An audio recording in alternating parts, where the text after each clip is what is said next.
Hunter Mondragon was a man accustomed to control, both in his personal life and in his corporate empire. A towering figure with a reputation as sharp as his suits, he held power with an unyielding grip. His company, Mondragon Enterprises, was the cornerstone of San Nicolas Town's economy, a successful business that few could rival. However, his ruthless nature and cold demeanor earned him enemies. And one day, an enemy he least expected walked through his office doors. Grey Salvadore.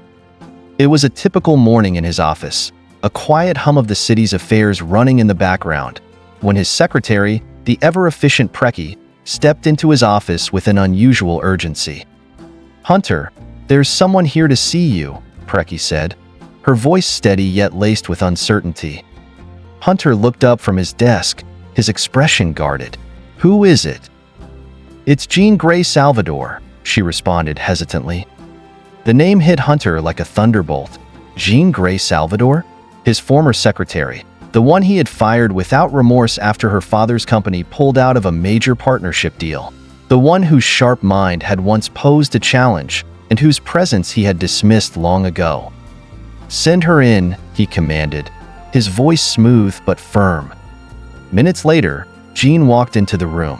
Her appearance was composed, her eyes carrying a quiet strength that unsettled him. Dressed in a tailored dress that hugged her figure, she exuded confidence. "I see you still manage to surround yourself with elegance," Hunter said coldly, leaning back in his chair. Jean's lips curved into a faint smile. "I've always believed that appearances matter, Hunter."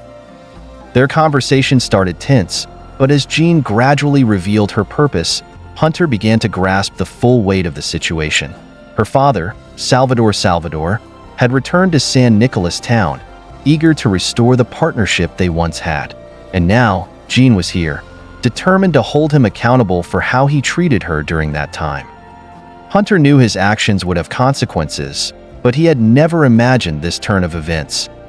"You want me to reinstate you as my secretary?" Hunter said, his voice laced with skepticism. "I want to work, Hunter," Jean responded, her tone steady, "but not as your secretary. I'll be managing the new branch we're opening in San Nicolas Town." Hunter narrowed his gaze. "You expect me to trust you after what happened?" Jean's smile faltered briefly, but she stood her ground. "I'm not here to win your trust. I'm here to make sure our partnership benefits both sides. That includes managing the new branch effectively."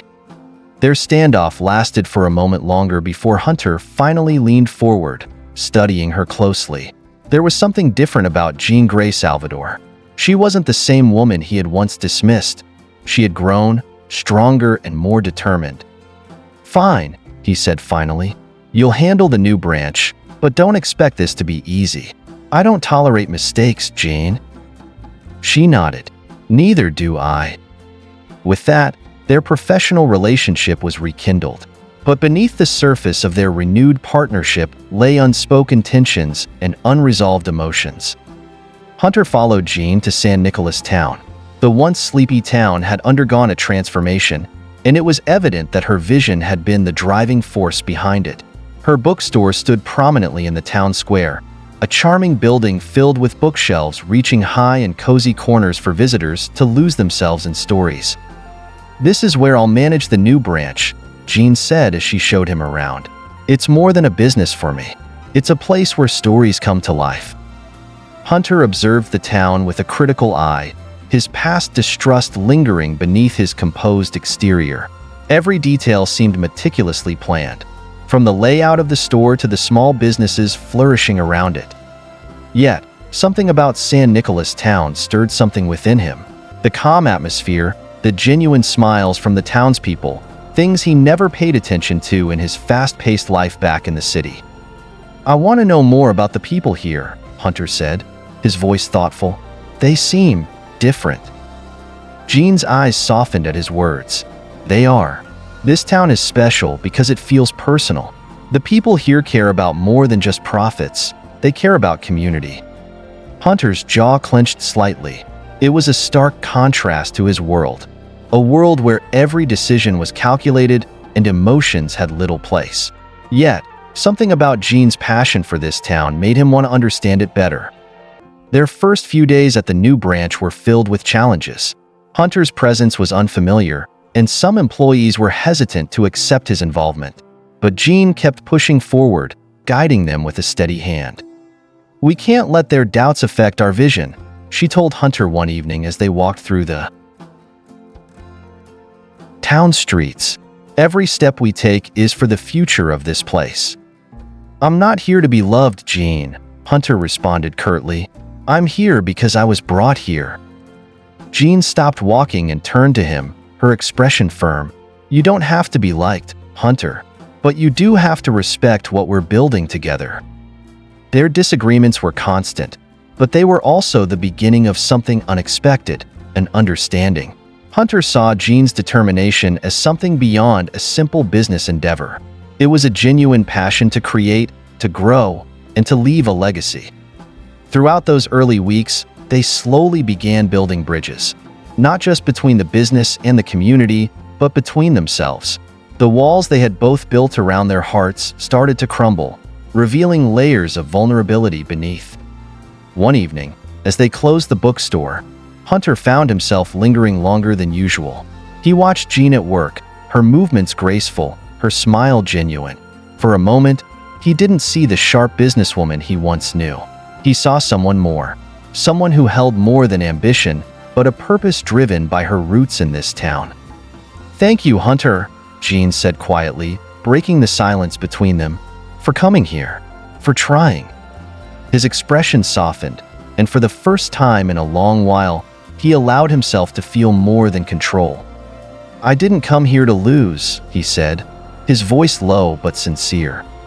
Jean smiled, a small but meaningful gesture. "You won't."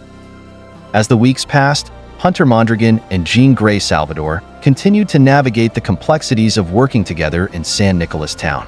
Though their relationship was far from perfect, an uneasy understanding began to take shape. A partnership built on mutual respect, albeit through constant tension.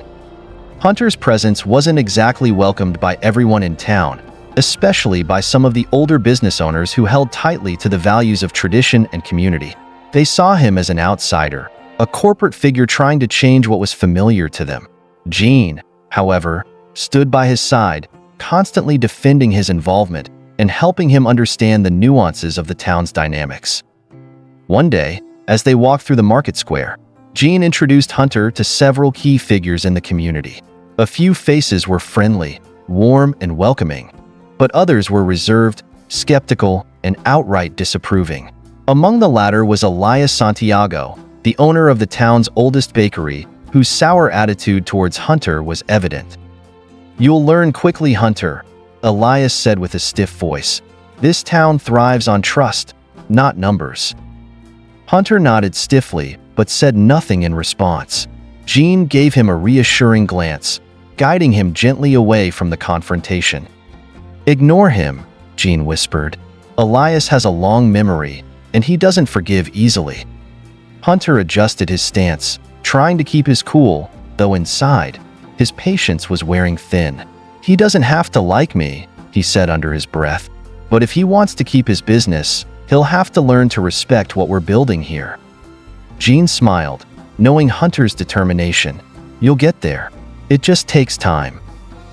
Their professional dynamic was steadily improving, yet the past still cast a long shadow over their interactions. Hunter couldn't forget how easily he had dismissed Jean when he first met her, and she couldn't erase the memory of how coldly he had fired her without regard for her worth. Late one evening, after a long day of overseeing renovations for the new branch, Jean found herself sitting alone in the bookstore's quiet lounge area. Hunter entered moments later, carrying a glass of whiskey in his hand. "I thought you might be here," he said softly, his voice smooth and measured as usual. Jean looked up, her eyes tired yet calm. "I'm still here," she responded, offering a small smile. "You've been through more than most," Hunter mused, taking a seat across from her. "You deserve more than to be used as leverage for a business deal." Jean's gaze sharpened at his words. "I didn't come back here for favors, Hunter," she said firmly. "I came back to rebuild something that matters, to help this town thrive. And in doing so, you're trying to reclaim the respect you once lost," Hunter added knowingly. Jean met his gaze steadily, her lips pressed in a thin line. "And you're here because you were forced to rebuild something too. Your reputation, your control." They sat in silence for a moment, their words hanging heavily in the air. But this wasn't the animosity of their early days. It was something deeper, a realization that neither could truly move forward without confronting the past. The town slowly began to accept Hunter's involvement in Jean's vision for Mondragon Enterprises. The tension eased as he demonstrated his willingness to listen, his understanding of community values growing with each passing day. He was no longer just a corporate leader. He was someone who began to appreciate the importance of relationships, both personal and professional. One afternoon, Jean invited Hunter to attend a town event, a fundraiser for the local children's school. As they arrived together, Hunter observed the warmth and familiarity of the people, their conversations filled with laughter and shared stories. He wasn't used to such openness, but something about it appealed to him. "You don't seem like the charity type," Jean teased lightly as they mingled. Hunter offered a small smirk. "I do my part where it counts." Jean watched him closely. "You've changed." "I've adapted," he corrected, offering a hint of his usual pride. Their discussion was interrupted by Preki, who approached with a concerned look. "Hunter, there's an issue with one of the employees. Something about a discrepancy in the books." Hunter frowned, his gaze sharp. "Let's handle it later," he said, his voice firm. "We're here for the town, not business." Jean gave him an approving nod. "That's progress." In the weeks that followed, Hunter continued to strike a delicate balance between his corporate mindset and Jean's vision. He supported her endeavors, but his trust came with conditions. Conditions that Jean understood but continued to challenge at every step. Their relationship was a complicated dance, one neither fully comfortable with but both unwilling to give up. And as the town watched them work together, they began to see the potential of what could be built. A partnership that went beyond mere business dealings, rooted in mutual respect and shared goals. The relationship between Hunter Mondragon and Jean Grey Salvadore continued to evolve. While their professional bond deepened, the emotional undercurrents between them became more complex. Hunter was no longer the cold, calculated businessman Jean had initially feared. Instead, he showed moments of vulnerability, letting down his guard when it came to his work alongside her in San Nicolas Town. One afternoon, Jean invited Hunter to visit a small local farm that was struggling to keep afloat. It was a simple setup, just a few acres of land, a worn-down barn, and a handful of livestock. The farmer, an elderly man named Tito, had spent his entire life farming the land but was now facing rising costs and shrinking profits. "This is what matters to the town," Jean said softly as they walked alongside the crops. "Real people, real struggles." Hunter looked around, taking in the scene with a thoughtful expression. And yet, they still managed to thrive. Barely, but they do. Jean smiled. "It's not just about surviving, Hunter. It's about believing in something bigger." Hunter's brow furrowed. "Believing?" Jean nodded. "In the community. In the future of this town. These people may not have much, but they have hope." It was a different perspective than what Hunter was used to, one that didn't revolve solely around numbers and business deals. He admired Jean's passion, but it also made him question the way he had always approached work, through strategy and control, rather than connection and empathy. Despite their growing understanding, the past was never far from the surface. One evening, after a long day of town meetings and business dealings, Hunter found himself reflecting alone in his office. Preki had been dealing with ongoing issues in the financial department, and tensions between the two continued to mount. Jean arrived unexpectedly, entering quietly without knocking. Her expression was calm, but there was a hint of concern behind her eyes. "You've been burying yourself in work again," she said softly, leaning against the door frame. Hunter looked up, offering a faint smile. "It's how I deal." Jean crossed her arms, her tone gentle but firm. "Not everything can be solved with numbers, Hunter." He fell silent for a moment, considering her words. "Maybe not," he admitted finally, his voice lower, "but it's all I know." Jean moved closer, sitting across from him at the desk. "Then it's time to learn something new." Her words hung in the air, heavy with unspoken truths. Hunter didn't respond immediately, letting the weight of her suggestion settle. For once, he didn't argue back. He simply sat, listening to her. It was a particularly busy week in San Nicolas town, with the annual harvest festival approaching. Hunter, still adjusting to the customs of the town, found himself participating more than he expected. Jean had managed to convince him to contribute a sponsorship for one of the festival events, an auction to raise funds for the local schools. That evening, Hunter stood at a booth, awkwardly watching as people from the town mingled around him. The warmth of the community felt unfamiliar, yet not entirely unpleasant. He noticed Jean coordinating with local vendors and parents, her energy vibrant and infectious. "You're good at this," Hunter said quietly as Jean handed over a donation to a local family. Jean glanced at him, a subtle smile playing on her lips. "It's about more than just giving money. It's about building connections." Hunter watched her interact, genuinely impressed. "You've taught me more in these past few weeks than I've learned in years." She paused for a moment, her expression softening. "It's a start." The night progressed, and as the festival began, Hunter found himself more at ease among the townspeople. For once, his usual walls began to break down, and he genuinely enjoyed the moment.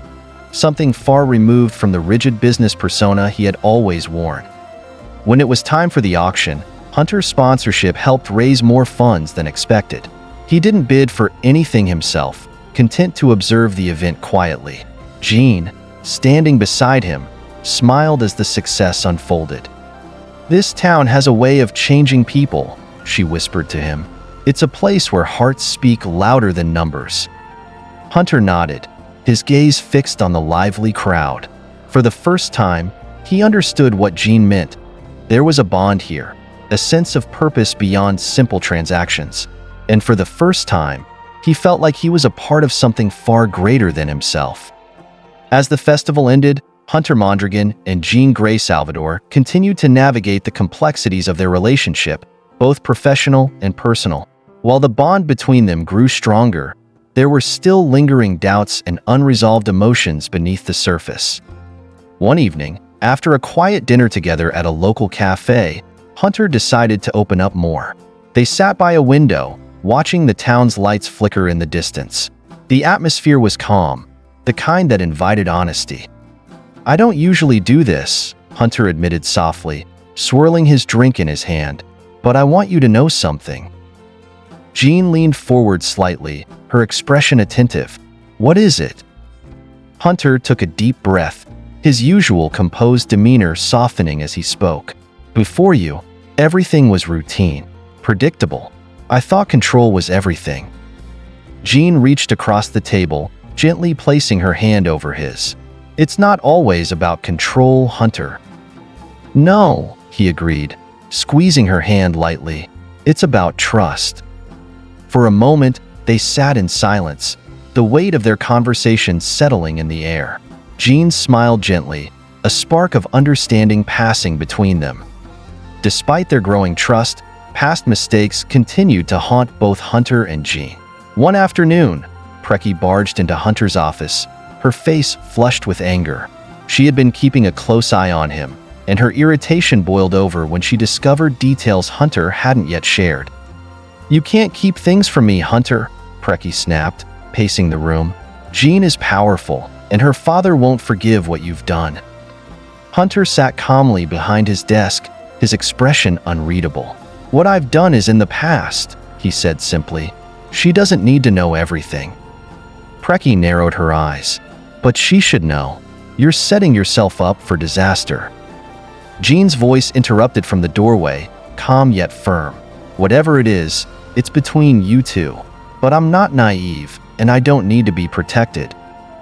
Both Hunter and Preki turned to face her, the tension palpable. Hunter stood slowly, his hands resting on the edge of the desk. "You're right. You deserve to know everything." That evening, after Hunter had revealed the truth to Jean, his past mistakes, his shortcomings, an unspoken tension hung between them. Jean's gaze was steady, yet there was a sadness in her eyes that Hunter hadn't anticipated. "You should have told me," she said softly, her voice steady, "but I appreciate your honesty." Hunter moved closer, his expression remorseful. "I didn't want to burden you with something that wasn't yours to carry. But you're right, I should have told you sooner." Jean took a deep breath, processing his words. "You're not perfect, Hunter, and neither am I. But what matters is where we go from here." He nodded, his jaw tightening. "I'll make it right, in whatever way I can." The silence that followed was calm, neither of them in a rush to speak. For the first time, they allowed the conversation to rest, knowing that healing wasn't an immediate process. Days passed, and their relationship grew stronger. Hunter continued to work closely with Jean in San Nicolas Town, immersing himself in the community she had shown him. And despite the complexity of their histories, they began to move forward together. Weeks passed, and as Jean Grey Salvadore and Hunter Mondragon navigated the complexities of their relationship, trust became the foundation on which they built a future together. Every interaction deepened their connection, yet old fears and insecurities still lingered beneath the surface. One evening, after a long day of work, Hunter invited Jean to his home in San Nicolas Town. It was a quiet, serene place surrounded by nature, an escape from the pressures of the city. They sat by the fireplace, the warmth casting soft shadows on the walls. Hunter broke the silence first. "I know this is new for both of us, but I need you to know, my past mistakes, my fears, they don't define who I am now." Jean leaned against him, resting her head on his shoulder. "I know that, Hunter, but it takes time to unlearn the damage we've both endured." He wrapped an arm around her, pulling her close. "I want to rebuild, brick by brick, with you." Their embrace spoke volumes, a quiet promise of healing and growth. As their bond deepened, both Hunter and Jean faced more challenges from the past. One afternoon, Jean received a message from her father, Rodrigo Salvadore, requesting a meeting. Concern flickered in her eyes as she read it, knowing that it wasn't a request easily ignored. "Hunter," she said softly, looking up at him, "I have to meet my father. He's calling for a sit-down." Hunter's brow furrowed in frustration. "Are you sure? You don't have to face him alone." Jean shook her head. "It's my family, Hunter. It's something I have to do." They sat in silence for a moment before Hunter leaned forward. "Let me come with you. I won't let them overwhelm you." Jean smiled warmly. "Thank you, but I can handle it. Besides, you've already been a great support." At the Salvador estate, Rodrigo greeted Jean with a calm yet serious demeanor. His piercing gaze seemed to read through every thought she had, but Jean held her ground. Standing beside her, Hunter was a silent presence, his resolve unwavering. Rodrigo wasted no time. "You've been spending time with Hunter Mondragon," he began, his voice steady yet firm. "Do you think he's capable of protecting you from the damage he's caused?" Jean's jaw tightened. "Hunter has his flaws, but so do I. Together, we're learning to move past them." Hunter finally stepped forward. "Mr. Salvadore, I've made mistakes, and I know I can't undo the past. But Jean's strength is why I'm here, to make a better future for her." Rodrigo studied them for a long moment before his stern expression softened slightly. "You both have your own journeys. Just remember, love doesn't erase responsibility." Jean's hand found Hunter's, squeezing it firmly. "We know that." As the evening continued, the conversation shifted to understanding, forgiveness, and moving forward. For the first time, Rodrigo acknowledged the complexities of their relationship and even offered his subtle support despite his apprehensions. Walking out of the estate, Jean took a deep breath and looked up at Hunter. "That wasn't as bad as I thought." Hunter chuckled softly. "I still don't like how he talks to you." Jean smiled, intertwining her fingers with his. "That's because he sees the world differently. But with you by my side, I can face anything." Together, they continued their journey of trust, learning to embrace the complexities of love and forgiveness. After their emotional breakthrough during their meeting with Jean's father, Hunter and Jean found a new rhythm in their relationship. The challenges weren't gone, but they were learning to navigate them together. One afternoon, as the sun set over San Nicolas town, Hunter took Jean to a quiet spot overlooking the town, a secluded hillside where they could talk uninterrupted. "Do you remember when we first met?" Jean asked softly, her voice barely above a whisper. Hunter smiled, brushing a strand of hair away from her face. "How could I forget? You were fearless, even when you had every reason not to be." Jean chuckled. "And you? You were cold and distant, thinking you could intimidate everyone into submission." They laughed softly, the tension between them slowly melting away. Hunter held her close, feeling the warmth of her presence. "But here we are, together, in a place neither of us thought we'd be." Jean rested her head against his shoulder. "I've always believed in second chances, and third and fourth." Hunter tightened his hold on her, a silent promise. "You've taught me how to believe in them, too." The deeper their relationship became, the more they opened up about their pasts. One evening, as they sat by the fireplace in Hunter's home, the air was filled with an intimate quiet. "You know," Hunter began hesitantly, "there are things about me you don't know, things I've never told anyone." Jean looked up at him, her eyes gentle. "You don't have to tell me everything at once, but I'm here, whenever you're ready." Hunter exhaled deeply, sitting back against the chair. "I never grew up with love like you did. My father, he taught me to be strong, ruthless even. He wanted me to control everything, to be feared. I became what he wanted, until I lost myself." Jean reached for his hand, giving it a squeeze. "You found yourself again, because of me?" He nodded slowly. "Because of you. You showed me it's okay to feel, to trust, to be vulnerable." The fire crackled softly between them, each silence a step toward deeper understanding. They sat in a comfortable, yet heavy, silence, the weight of their truths settling between them. As the seasons changed, so did the depth of their relationship. Hunter and Jean faced more challenges, outside pressures and lingering doubts, but together they grew stronger. One evening, as a storm rolled in over San Nicolas town, they sat by the window watching the rain pour down. Hunter wrapped his arms around Jean from behind, resting his chin on her shoulder. "You know, this town's not so bad with you around." Jean smiled, tilting her head slightly to look at him. "You're not too bad yourself, even if you do have a tendency to brood." He laughed softly, holding her tighter. "I've come to enjoy the storms. With you." The lightning flashed across the sky, illuminating their shared moments of vulnerability and strength. Jean turned in his arms, her eyes locking with his. "You know, we still have our battles ahead," she said softly. "I know," Hunter replied, "but I'll face them if it means having you by my side." Together, they braced for what was to come, two souls intertwined, bound by love, trust, and a desire to heal and grow, no matter the storm.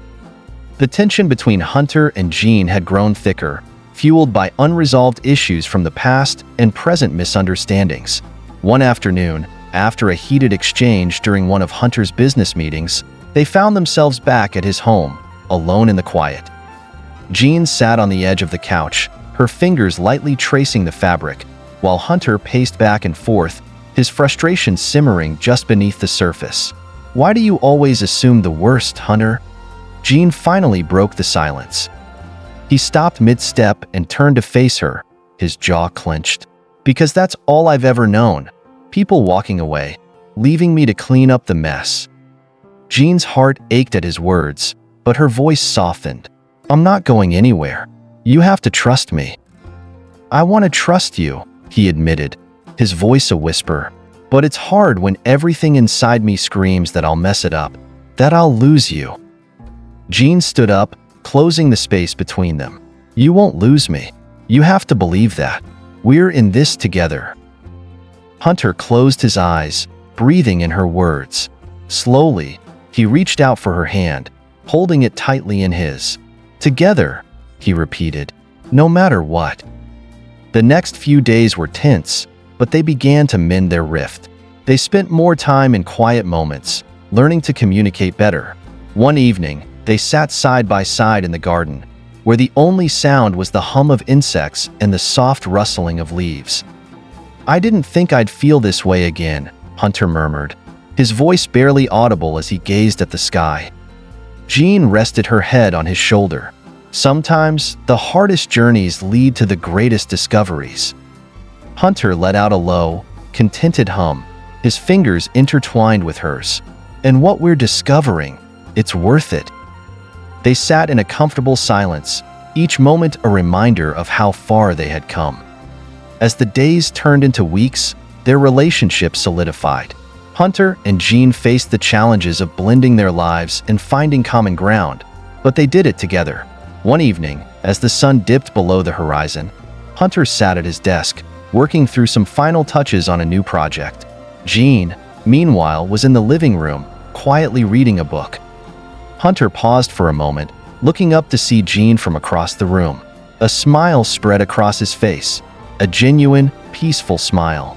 She noticed it too, setting her book down and making her way toward him. "We've come a long way," she said softly, stopping beside him. "We have," Hunter replied, his voice steady and calm, "and it's because of you, because of us." Jean touched his cheek gently. "It's not just about the past or the present. It's about the future we're building." He took her hand, holding it against his chest. "Whatever the future holds, I'll face it with you. Always." Together, they moved forward, hand in hand, knowing that their love had the strength to endure whatever came next. Thank you for watching. Hope you enjoyed the story. Please don't forget to like, comment, share, and subscribe for more delightful stories.